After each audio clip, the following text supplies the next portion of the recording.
Muy bien, chicos, el día de hoy vamos a ver lo que es el examen físico del abdomen y su importancia en la práctica clínica. Mi nombre es Aaron Chávez Salazar y yo soy quien les va a dictar la ponencia el día de hoy. Entonces, comencemos primero con el examen físico. El examen físico va a tener algunas cosas que yo debo tener en cuenta. Primero, las recomendaciones. Primero, es que el paciente debe estar en decúbito dorsal. ¿Qué significa esto? De que debe estar echado, o bien en la cama, o bien sobre una mesa para que yo pueda examinarlo. Y otra cosa importante es que a los pacientes, cuando estén en los hospitales, siempre deben ingresar por el lado derecho, porque es una norma en el hospital, el cual nos va a ayudar a justamente intervenirlo de una forma correcta. Y aparte, por la comodidad del paciente, es que nuestras manos e instrumental que vamos a utilizar no deben estar fríos porque esto puede ocasionar alguna incomodidad sobre nuestros pacientes. Y una recomendación que siempre se da es que el abdomen debe estar descubierto de forma amplia. Si el paciente tiene una pijama o tiene un polo, tenemos que abrirlo para nosotros ver todo el panorama. Muy bien. Y es algo muy importante reconocer es que las zonas dolorosas siempre debemos dejarlas al final. Si el paciente viene por un dolor en la fosa ilíaca derecha, entonces esta zona la vamos a examinar al final. ¿Por qué? Porque va a incomodar al paciente y lo que no queremos es que este paciente se ponga en contra de nosotros. Entonces, para esto, chicos, para todo examen físico, recuerden que hay maniobras. Y para esto, recordamos que son cuatro: inspección, palpación, ocultación y percusión. Que siguen justamente en ese orden. Pero cuando estamos hablando del sistema gastrointestinal, vemos que esto va a variar en cuanto al orden. ¿Por qué? Porque si bien es cierto que la inspección se mantiene primero, que es básicamente la observación, la ocultación está como segundo paso. ¿Y esto por qué? Porque nosotros vamos a recordar que cuando tenemos la ocultación, vamos a escuchar con nuestro estetoscopio el abdomen del paciente. ¿Y qué es lo que tenemos que escuchar? Los ruidos hidroaéreos. ¿Y por qué está esto antes que la palpación y la percusión? Básicamente porque cuando nosotros estamos tocando o golpeando el abdomen del paciente, lo que hacemos es alterar estos ruidos hidroaéreos. Entonces, para evitar esa alteración de los ruidos y de que nos salga un diagnóstico que no va, entonces la ocultación lo hacemos antes, para primero escuchar de una forma correcta y luego ya examinarlo de una forma que estamos tocando o estamos percutiendo. Es por eso que está en el segundo paso. Como tercer punto, lo que hacemos es la percusión y como último paso, hacemos la palpación. Básicamente tocar al paciente y que justamente acá es donde evaluamos las zonas dolorosas. Por eso es importante siempre dejar las zonas dolorosas para el final. Entonces, chicos, la inspección lo vamos a dividir en estática y en inspección dinámica. Estática es como tomarle una fotografía al paciente. Y para esto, ¿qué parámetros debemos evaluar? Primero, la forma. ¿Es un abdomen elevado o es un abdomen deprimido? Ahí también tenemos que evaluar la simetría. ¿Es un abdomen simétrico o asimétrico? Más adelante vamos a poner algunos ejemplos para que ustedes entiendan. Y aparte, la cicatriz umbilical. Básicamente el ombligo que tiene el paciente. Tenemos que evaluar que esta cicatriz umbilical se sitúe en la línea media. Y aparte, describir si es normal, si está protruido, es decir, que está salido, o si está desplazado por fuera de la línea media, si está más a la derecha, si está más a la izquierda, etcétera.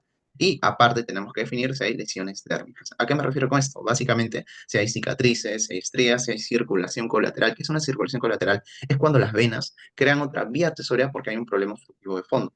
Entonces, nosotros tenemos que evaluar esto porque si nosotros vemos que hay venas que están en su lugar que no les corresponde, entonces podemos pensar en un problema obstructivo y ya más adelante vamos a ver algunos ejemplos. También tenemos que evaluar hernias, eventraciones, vello pubiano, y acá hago un paréntesis para definir cuál es la diferencia entre hernias y eventraciones. Entonces, hernias nosotros sabemos, chicos, que es la protrusión de una víscera fuera de su cavidad normal, ¿ok?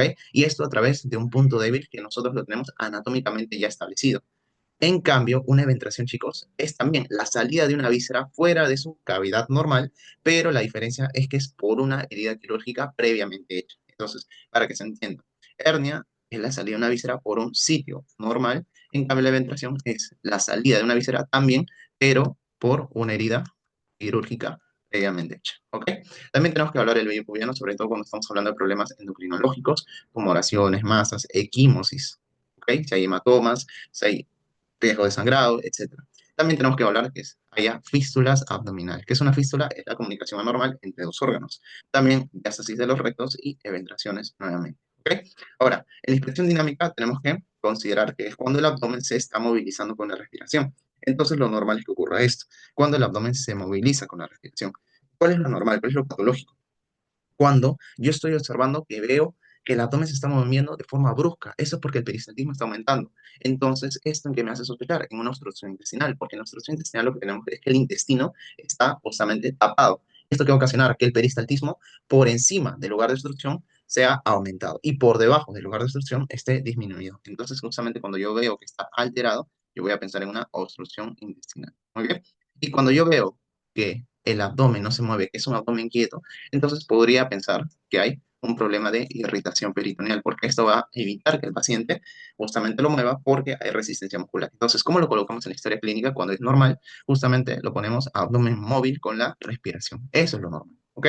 Ahora, algunos ejemplos en cuanto a la inspección estática. Primero habíamos dicho, el abdomen debe ser elevado y asimétrico, o bien simétrico. ¿En qué casos? Por ejemplo, cuando yo veo acúmulo del panículo adiposo, cuando hay personas obesas o que están en sobrepeso, que justamente vemos que el panículo adiposo se acumula en la parte anterior. Y esto se le conoce como abdomen en delantal, ¿ok? Como si fuera justamente este mandil que algunos chefs se ponen, ¿no? Abdomen en delantal. Pero si yo veo que el panículo adiposo predomina en la parte lateral, justo en la zona lumbar, yo lo voy a llamar abdomen en alforja. Muy bien, justamente haciendo hincapié en este objeto que antiguamente algunas personas utilizaban. Ahora, ¿qué pasa si mi abdomen está elevado, pero de forma simétrica? Es decir, que todo el abdomen está elevado. Yo, por ejemplo, voy a pensar en una patología que se llama la ascitis. Muy bien. La citis, chicos, se caracteriza por lo siguiente. Vamos a encontrar un timpanismo central y una matidez periférica. ¿Y eso por qué? Recordamos que la citis es básicamente la acumulación patológica de líquido dentro de la cavidad peritoneal. Entonces, ¿qué va a ocurrir? Que cuando el paciente está en decúbito dorsal, es decir, que esté echado, lo que vamos a ocasionar es que el timpanismo, que es lo normal, esté en la parte anterior o en la parte superior del su abdomen y el líquido se desplace hacia los costados. Entonces, recordamos por nuestras anteriores clases que cuando nosotros percutimos y escuchamos mate es porque hay líquido. Entonces lo que hemos visto es que el líquido se ha ido de arriba hacia abajo y se ha desplazado hacia los costados. Es por eso que vamos a encontrar estas características en un paciente que tiene ascitis. Muy bien. Ahora, hay otro escenario que justamente es cuando el timpanismo es difuso, justamente en todo el abdomen, y esto se conoce como meteorismo, cuando el tono puede eliminar flatulencias. Y esto, por ejemplo, posterior a la ingesta de comidas ricas en fibra, ¿no? Como por ejemplo los frijoles, el taco, etc. Muy bien. Ahora, cicatriz umbilical, como les había comentado, es importante definir si está protruida, si está deprimida, si está desplazada, y para eso vamos a poner algunos ejemplos. Si yo veo que está protruida, chicos, yo puedo pensar, por ejemplo, en dos escenarios. Es que el paciente puede estar embarazado o embarazada, y en este caso también puede tener ascitis, ¿ok? Ascitis o paciente embarazada. Muy bien, entonces hay que tener en cuenta justamente esas características. Lo normal es que el ombligo esté deprimido. Muy bien, ahora, ¿qué pasa? Miren, si justamente aparte que el abdomen esté elevado y simétrico, yo tengo que desplazamiento, miren, de la cicatriz umbilical. Ahora, si se dan cuenta, la cicatriz se ha desplazado para el lado izquierdo. ¿Y esto por qué puede ser? Porque hay capaz un tumor abdominal que se acompaña de baja de peso. Entonces, si yo veo estas características, me hace sospechar sobre todo en un tumor maligno. Baja de peso súbita, desplazamiento de la cicatriz umbilical y aparte un tumor que tiene ciertas características que las vamos a definir más adelante en la palpación. ¿Ok? Pero a la inspección eso es lo que aparenta, ¿no? El paciente. Muy bien. Aparte, yo voy a ver que hay desplazamiento de la cicatriz umbilical, por ejemplo, cuando hay visceromegalia, cuando crecen las vísceras, o bien ya sea el hígado, o bien ya sea el vaso, etc. Recordamos que cuando crece el hígado se llama hepatomegalia, y cuando crece el vaso se llama esplenomegalia. ¿En qué contexto va a crecer el vaso? Por ejemplo, en una leucemia mieloide crónica, en un linfoma, o también en la infección por malaria. ¿Ok?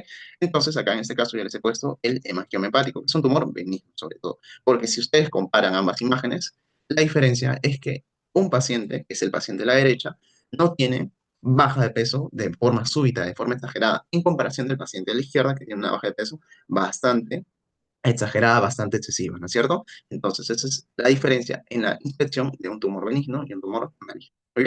Ahora, lesiones dérmicas que yo puedo encontrar. Primero, cicatrices operatorias. Y eso es importante porque a veces cuando tenemos pacientes adultos mayores, ellos no recuerdan muy bien qué procedimiento quirúrgico se le ha hecho previamente. Entonces, nosotros podemos deducirlo en base a lo que nosotros estamos observando en cuanto a la cicatriz. Por ejemplo, si yo tengo un corte a nivel de reborde costal derecho, que es abierto más de 3 centímetros, entonces yo voy a pensar que probablemente este paciente se le ha hecho una laparotomía, un corte de ese nivel, probablemente porque se le ha estirpado la vesícula.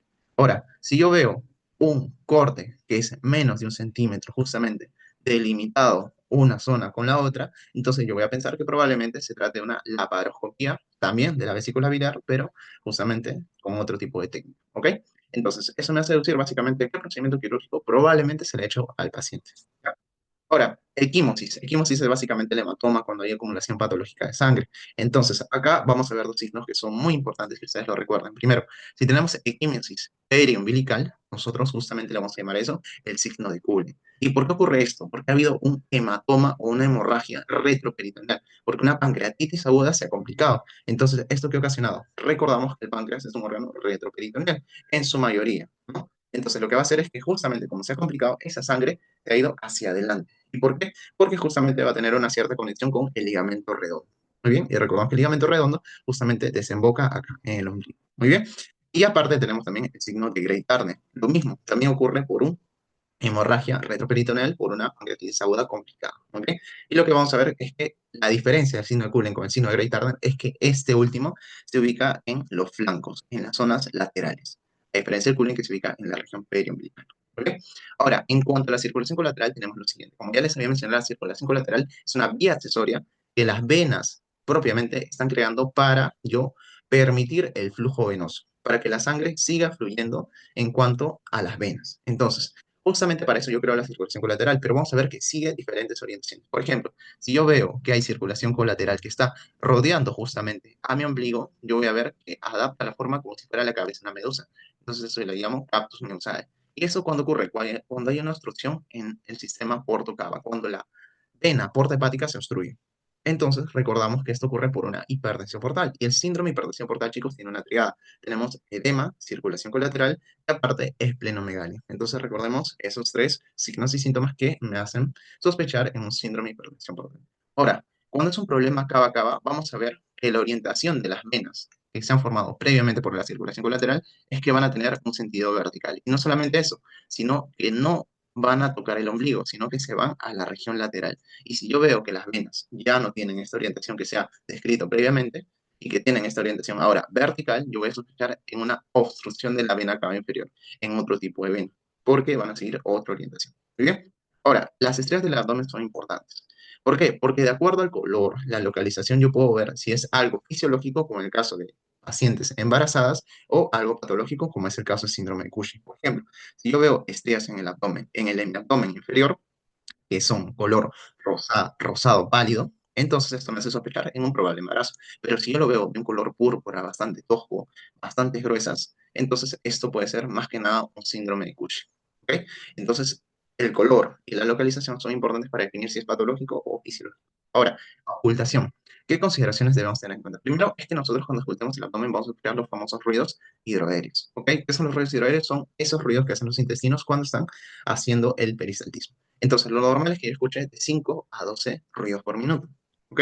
Cuando yo aumento más de 12, entonces voy a decir que los ruidos hidroaéreos están aumentados. ¿Y esto por qué ocurre? Como ya les había mencionado, porque puede que el paciente tenga una obstrucción intestinal. ¿Ok? Ahora, ¿qué pasa cuando los ruidos hidroaéreos están abolidos? Yo pongo mi esteto y no escucho nada. Entonces voy a pensar en un hilio adinámico. ¿Cuándo ocurre un hilio adinámico? Por ejemplo, cuando el paciente está en hipocalemia o cuando tiene una pancreatitis. ¿Ok? Y otro signo que yo voy a escuchar es el signo del bazuqueo o chapoteo, que es básicamente como agitar un tonel. Cuando tú agarras una botella de agua y comienzas a agitar. Ese es básicamente el signo del bazuqueo o chapoteo. Ahora, aparte de eso de los ruidos hidroaéreos, que es lo que normalmente yo debo escuchar, hay ruidos anormales, que son los famosos soplos vasculares mesosistóricos. Por ejemplo, en un paciente adulto mayor que tiene riesgo de aterosclerosis, cuando las arterias están tapadas por alguna capa lípida. Entonces, los soplos vasculares, ¿dónde yo lo voy a escuchar? Justamente acá les he puesto el ejemplo. Yo tengo mi esteto, agarro la campana del estetoscopio y lo que voy a hacer es justamente ponerlo en el epigastrio. ¿Para qué? Para escuchar probables soplos a nivel de la aorta descendente, de la aorta abdominal. Entonces yo lo que voy a hacer es aplazar en esa zona para intentar escuchar algún tipo de soplo. Ahora, justamente, si yo pongo mi esteto justamente en este lugar, en el flanco derecho, flanco izquierdo, ya no voy a escuchar un soplo a nivel de la aorta, sino voy a escuchar un soplo a nivel de las arterias renales. ¿Ok? Y eso es porque probablemente estén tapadas. Entonces es importante definir justamente si el problema es en la aorta o en las arterias renales, dependiendo de la localización de los cuadrantes de las manos. Ahora, aparte también puedo escuchar frote que tiene una tonalidad aguda o una tonalidad áspera, como si estuviéramos tocando una lija. Ahora, acá justamente, cuando yo tengo una sospecha de hilio adinámico por una hipocalemia, una pancreatitis probablemente, lo que yo voy a ver es que a este paciente le tengo que tomar una radiografía. ¿Y qué voy a observar en la radiografía? Básicamente que las asas intestinales están bastante dilatadas. Entonces, si yo observo esto, entonces prácticamente el diagnóstico ya está hecho. Ahora, como les había comentado, el signo del bazuqueo o chapoteo, que es como agitar un tonel con una botella de agua, ¿dónde lo vamos a escuchar? En el síndrome pilórico. ¿Ok?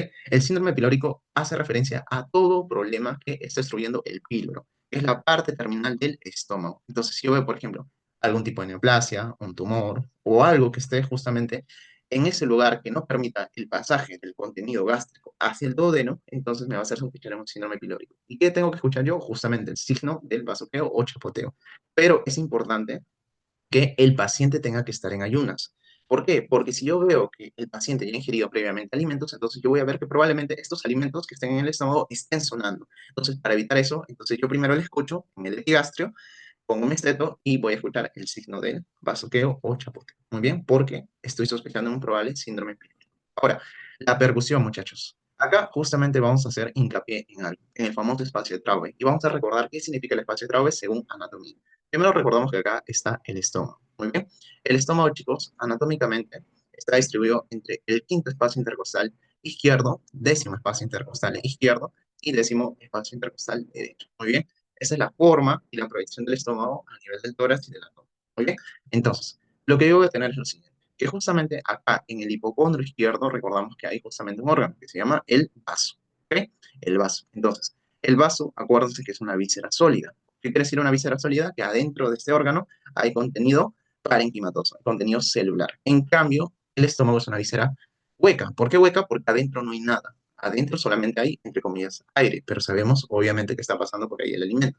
Entonces recordamos esa diferencia entre víscera sólida y víscera hueca. ¿Por qué? Porque vamos a ver justamente que entre el vaso y el estómago hay un pequeño espacio, que justamente es este.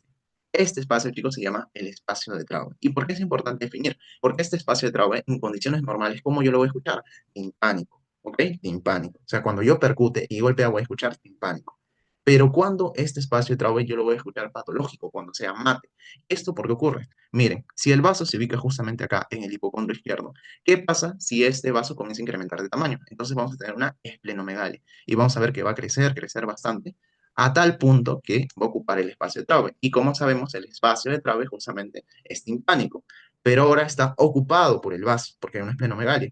Entonces, ¿qué va a pasar? Cuando yo percuta, ya no voy a escuchar timpánico, voy a escucharlo mate, porque estoy percutiendo una víscera sólida, que es el vaso. Muy bien, entonces, eso es importante definir. Ahora, la citis, volvamos con la citis. Miren, chicos, para yo definir la citis, justamente tengo que hacer un signo que se llama el signo de la oleada. ¿Cómo lo hago? Miren, vamos a poner las dos manos sobre el abdomen del paciente. Primero que tenemos la mano izquierda y la mano derecha. Y aparte le voy a pedir a un compañero que ponga su mano en el centro. Y ahorita voy a explicar por qué.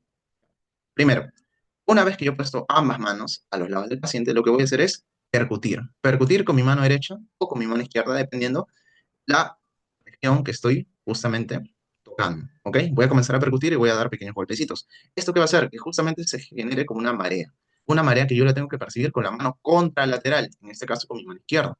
Entonces, eso va a ser el signo de la oleada positivo. Si yo la percibo en el otro lado, justamente estas mareas que yo he hecho y generado con mi otra mano, ¿ok?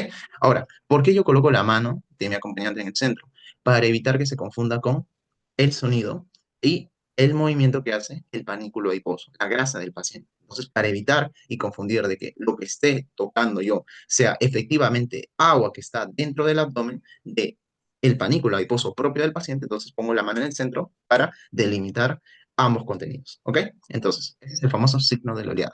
Luego, cuando estoy justamente tocando y percutiendo al paciente, yo les había dicho, tenemos un timpánico central, es lo normal, lo que sí o sí debo escuchar en todos los pacientes, de justamente lo patológico, que es matidez en la parte lateral, matidez en los flancos. Entonces, si yo tengo matidez en los flancos, porque hay acumulación de líquido en esta región, más timpanismo central, entonces se puede tratar de mastitis. Pero para corroborar más esto, yo que le voy a decir al paciente, señor, por favor, póngase de costado, en decúbito lateral. En este caso, este paciente está en decúbito lateral derecho. ¿Qué va a pasar? Ahora, como la citis es acumulación patológica de líquido, más de 50 mililitros en la cavidad peritoneal, yo voy a tener que justamente el líquido que estaba arriba del paciente ahora se está desplazando a un costado. ¿Y esto cómo le llamo? La matidez desplazable. ¿Qué va a pasar? Que yo cuando percuta el abdomen en la parte superior, ahora todo esto es timpánico. ¿Qué significa que es timpánico? De que ahí hay aire. Y recordamos por qué hay aire, porque obviamente los intestinos son vísceras huecas, que dentro tienen aire a menos que hayas comido. Entonces vamos a encontrar ese timpanismo. Pero ahora la matidez se va hacia los costados. ¿Y esto por qué? Básicamente porque estamos justamente desplazando el agua que hay en esta parte. Muy bien, y eso justamente se conoce como la matidez desplazada. Muy bien. Entonces, cuando nosotros hacemos la percusión, chicos, tenemos que tener ciertas consideraciones. Primero, es que el sonido normal en la mayor parte del abdomen, como el resonante y agudo, ¿cómo se llama eso? Timpánico. Ya sabemos por qué, porque las heces intestinales, el colon, el estómago, etcétera, la mayoría del aparato gastrointestinal son vísceras huecas, ¿ok? Y aparte tenemos que verificar qué cosa, la matidez hepática. Y bueno, tenemos que percutir todo el abdomen, sobre todo la región central, ¿ok? Pero ya sabemos que tenemos que percutir igual en los flancos para, de repente, definir si se trata de una citis o si hay alguna masa o algo que yo sospeche. ¿Ok? Muy bien. Ahora, en cuanto a la examinación del vaso y del hígado, vamos a tener ciertas consideraciones. Primero, cuando nosotros estamos intentando definir justamente el tamaño del hígado, ya vamos a ver lo siguiente. Justamente vamos a trazar una línea que va desde la mitad de la clavícula, en el punto medio de la clavícula, que se llama la línea medio clavicular, y vamos a justamente bajar. Y recordamos, el sonido del tórax justamente es un sonido sonoro. Cuando yo golpeo el tórax es sonoro. Entonces, ¿qué significa? Que yo voy a comenzar desde este punto. Entonces, yo voy a tener sonoro, sonoro, sonoro, sonoro. Y cuando apenas escuche mate por el sonido que yo estoy golpeando, entonces yo voy a decir, ah, ya, ese es el límite superior del hígado. ¿Ok? Y desde ahí comienzo a medir. Entonces digo, mate, mate, mate, mate. ¿Ok? ¿Y por qué es importante? Para definir el tamaño del hígado. ¿Ok? Y ahorita vamos a ver cuál es el tamaño del hígado promedio. ¿Ok? Pero esa es la manera correcta de definir el borde superior solamente con la percusión del hígado. ¿Ya? Ahora, el vaso, chicos, cambia en cuanto a su forma. Acá yo ya no voy a tener una disposición vertical como lo estaba haciendo con el hígado. Acá yo lo que voy a hacer es primero comenzar por el hipocondrio izquierdo. ¿Ok? Comienzo en el hipocondrio izquierdo y voy del hipocondrio izquierdo hacia la fosa ilíaca derecha. Es decir, que voy a ir en sentido diagonal, ya no en sentido vertical como en el caso de él. Muy bien. Esas son las consideraciones que yo debo tener en cuenta. Ahora, la palpación, chicos, la palpación se divide en dos, palpación superficial y palpación profunda. La palpación superficial es importante porque nosotros vamos a ver que justamente acá tenemos que definir si el paciente tiene dolor, si hay resistencia muscular o si hay alguna masa abdominal que justamente me haga sospechar de alguna patología maligna o benigna. Entonces, ¿cómo yo voy a definir cuando la palpación superficial es normal? ¿Cómo lo vamos a informar? Vamos a decir abdomen blando, depresible y aparte que no se palpan masas. Es lo normal, es lo que yo siempre tengo que colocar en mi historia clínica. Ahora, cuando yo tengo una palpación profunda, básicamente es que yo voy a apretar más el abdomen para ver si capaz hay dolor, resistencia muscular o algún tipo de masa abdominal. Pero la diferencia es que con la palpación profunda yo también tengo que evaluar los puntos dolorosos. Y vamos a ver más adelante de qué se trata. ¿Ya? Ahora, cuando yo tenga la masa abdominal, chicos, ¿qué características debo tener en cuenta? Primero, la forma. ¿Es una forma regular, irregular? ¿Qué tamaño tiene? 2, 4, 5 centímetros, etcétera. La superficie, si es lisa, si hay nódulos, la consistencia, si es blanda, pétrea, y si está fija a planos profundos. Recordamos lo siguiente. Si es blanda, chicos, lo más probable es que sea un tumor benigno. A este nivel, probablemente un lipoma. Y si nosotros tenemos una consistencia dura, pétrea, fija, a planos profundos, lo más probable es que sea un tumor maligno. ¿Ok? Pero eso ya se va a definir con la anatomía patológica, pero al menos con la palpación podemos sospechar de estos dos casos. ¿Ok? Ahora, tenemos que hacer para la palpación profunda la división del abdomen en los 9 segmentos que ya conocemos. Hipocondrio derecho, hipocondrio izquierdo, flanco izquierdo, fosa ilíaca derecha, fosa ilíaca izquierda, epigastrio, mesogastrio e hipogastrio. Entonces, en esos 9 cuadrantes del abdomen tenemos que comenzar a palpar uno por uno, recordando que siempre tenemos que dejar las zonas dolorosas para el final. ¿Y cómo lo hacemos? Con movimientos semicirculares, como si le estuviéramos dando pequeños masajes a nuestro paciente. Muy bien. Ahora, cuando tenemos la palpación superficial, por lo general, muchachos, esto se hace con una sola mano. ¿Ok? Tenemos, por ejemplo, la maniobra que es la mano del escultor. También tenemos una monomanual porque con una sola mano. O cuando hacemos tensión superficial, sobre todo cuando estamos tocando la piel, ya, a nivel de reborde costal, sea derecho o reborde costal. Y cuando tenemos la palpación profunda, como ya les había comentado, es palpar con ambas manos, profundizar el abdomen de mi paciente. Por ejemplo, lo puedo hacer con los dedos índice, que es un poco menos frecuente, o lo puedo hacer de forma bimanual, cuando una mano está sobre otra y ahí presiono justamente con el abdomen del paciente. Ahora hay otra maniobra que es un poco más con estilo, que es la maniobra de Glenard y Hausmann, ¿ok? Que es básicamente entrecruzar los dedos índices para palpar de una mejor manera. Pero al final, chicos, lo que tienen que tener en cuenta es que la superficial es con una mano y la profunda es con ambas manos. ¿Ok?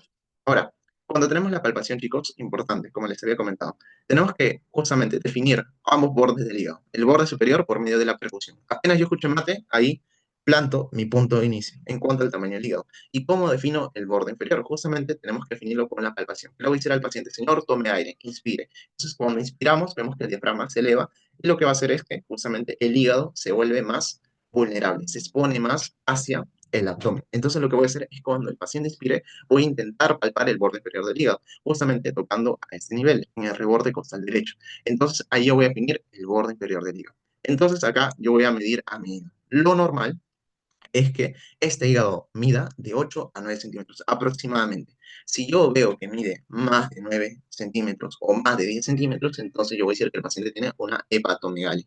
¿Ok? Entonces, eso es importante justamente definir. Ahora, ¿cómo hago la maniobra? Justamente con la maniobra de Chau. ¿Ok? Que es básicamente con una sola mano, en este caso la derecha, vamos a agarrar el reborde costal derecho. Pero previamente tenemos que decirle al paciente que inspire profundamente.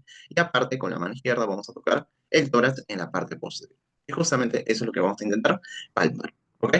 Ahora, tenemos otra maniobra que se llama la mano en cuchara, que es básicamente hacerlo con una sola mano. Pero esto ya es un poco más inespecífico, un poco más que tiene poca sensibilidad al momento de hacer el diagnóstico. ¿Ok? Ahora, ¿qué pasa cuando yo tengo un hígado palpable? Yo tengo que definir lo siguiente. ¿Es más de 3 centímetros cuando el paciente está en inspiración profunda? Eso tengo que preguntarme. ¿O es menos de 3 centímetros? Y tiene las características normales. Entonces yo digo que el hígado es normal.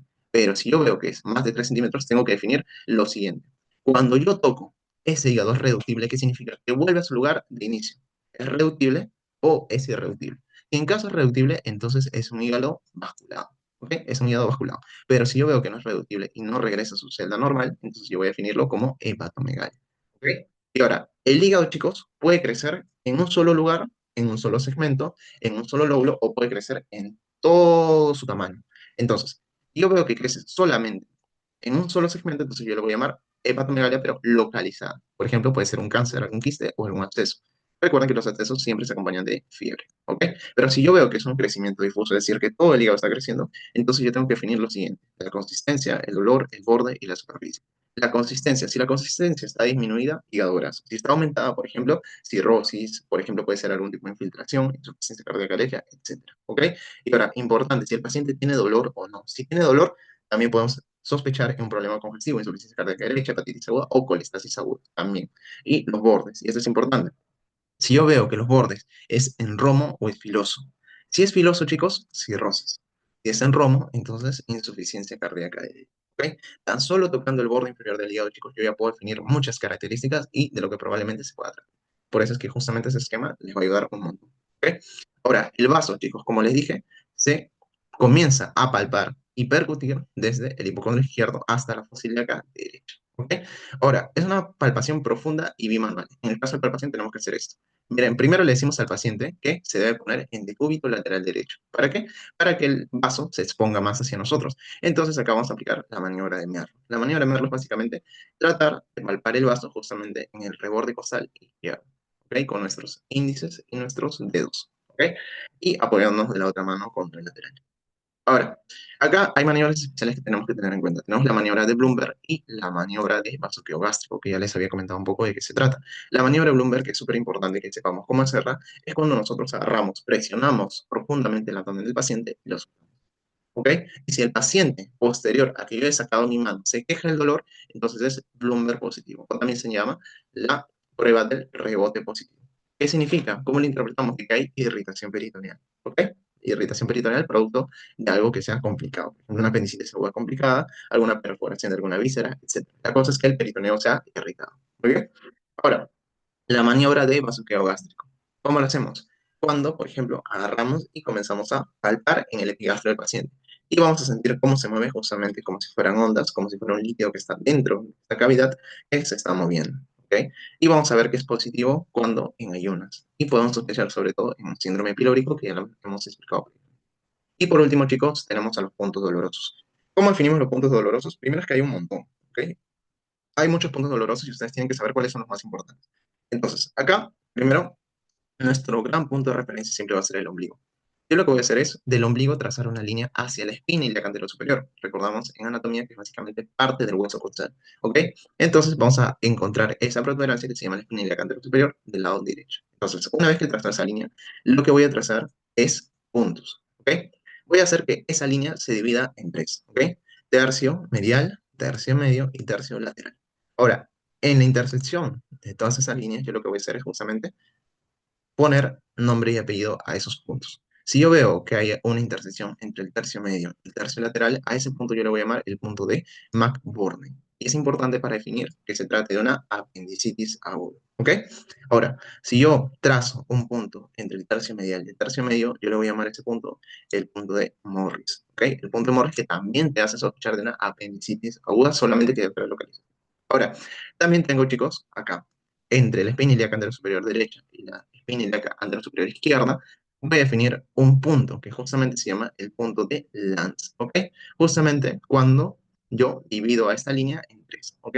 En la parte derecha voy a definir el punto de Lanz, importante. Ahora, otro que es importante que también se suele hacer en la práctica clínica es el punto de McBurney, pero contralateral. Ya no estoy en el lado derecho, sino que se va al lado izquierdo. Entonces yo igual hago la línea, lo divido en tres y me voy entre el tercio medio y el tercio lateral. Entonces acá justamente voy a palpar el signo de Robson.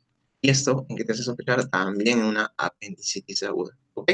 Y eso es importante que lo tengamos en cuenta. Y me dirán, pero ¿por qué, Arnold? Si la apéndice está en el lado derecho, no está en el lado izquierdo, ¿qué pasa? ¿Estás loco? Lo que pasa es que cuando nosotros tocamos acá, en el lado izquierdo, lo que vamos a hacer es que el colon descendente, transverso ascendente, se dilate. Y como comienza a dilatarse, lo que va a hacer es que va a llegar al apéndice y va a hacer que ésta se infle como un globito. Entonces, esto va a ocasionar un dolor. Entonces, también este signo de Robson es patológico en cuanto a apendicitis. ¿Ok? Ahora, nosotros vamos a trazar un punto desde el ombligo hacia la línea axilar anterior. Y justo cuando pase por el reborde costal, vamos a definir un punto. Y ese punto va a ser el punto de Morphy, ¿ok? Pero yo para definir el signo de Morphy, lo que tengo que hacer no es solamente tocar en ese punto, sino que le debo decir, señor, por favor, tome aire. Es decir, que el paciente inspire. Cuando inspira, lo que vamos a hacer es que la vesícula intente salir. Y en ese momento nosotros vamos a tocar. Y si le duele, es signo de Morphy positivo. No solamente basta con tocar, sino que tengo que decir al paciente que tome aire de forma profunda y de esa manera justamente definir si se trata o no de un signo de Morphy. ¿Ok? Y luego también tenemos el punto epigástrico, justamente yo lo veo por debajo del esternón, y tenemos también otro punto que es el punto cifoideo, que está justo en la parte superior de la cavidad abdominal. Esto básicamente te hace sospechar, por ejemplo, una esofagitis, de un síndrome pilórico, etc. Pero al menos los puntos más importantes son el signo de Murphy, el signo de McBurney y el signo de Ross. ¿Ok? Para diferentes patologías. Muy bien, chicos, entonces, esto es lo que ustedes deben saber del examen físico y espero que les haya gustado. ¿Ok? Entonces, conmigo será hasta una próxima ocasión. Gracias.